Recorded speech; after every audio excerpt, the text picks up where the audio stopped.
If you follow the 10-step process that I'm going to be outlining here for brokering a note properly, you'll virtually be guaranteed success.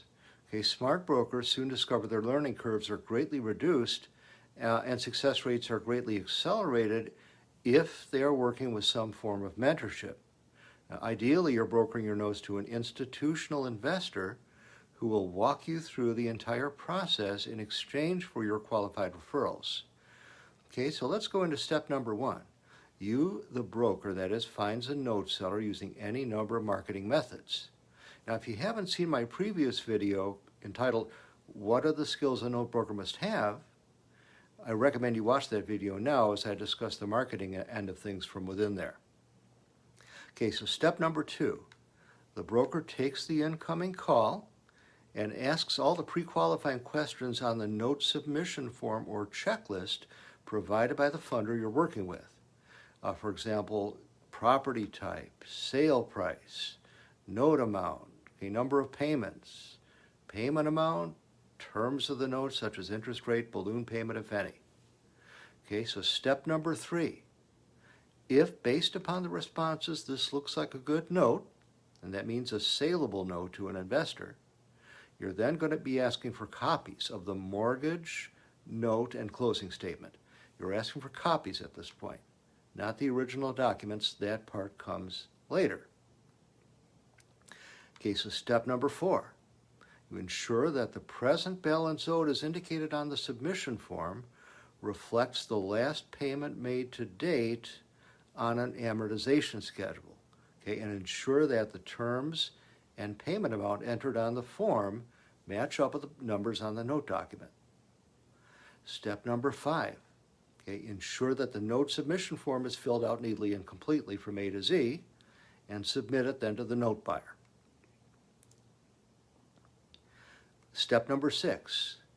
The note buyer either quotes or no quotes.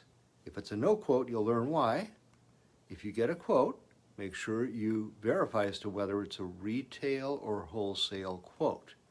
Now, retail is better for beginners, which generally indicates that closing costs, title fees, and so on will be paid by the funder. And when you become more experienced at this, you may want to take a wholesale quote and then subtract your own costs if, for example, you're using a title company of your own, things like that. Okay, step number seven.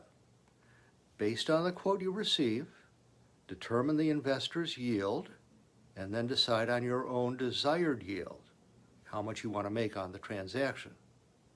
Step number eight.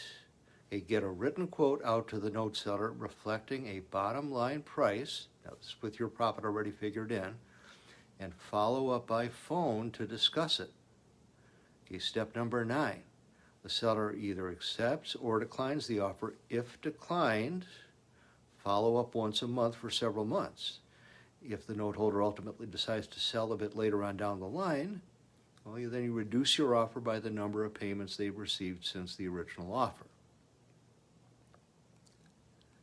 Step number 10. If your offer is accepted, have the note seller sign the conditional agreement, subject to due diligence, and then turn it over to the investor. Once the note investor, the funder, that is, completes the due diligence process following offer acceptance, separate checks are cut at closing. One check to the note seller in the amount that was agreed upon, and one check to the broker for the agreed upon referral fee. It need not be disclosed to the note seller as to the amount of the broker's fee. They receive the amount that they agreed to, so everyone is happy. Okay, that's it for this particular video. Be sure to check out our channel for more, and I'm also going to be really getting inside the note brokering profession in upcoming videos, whereby I'm going to be talking marketing strategies and formulas as well as the investing side, along with the mechanics of using the financial calculator. See you soon.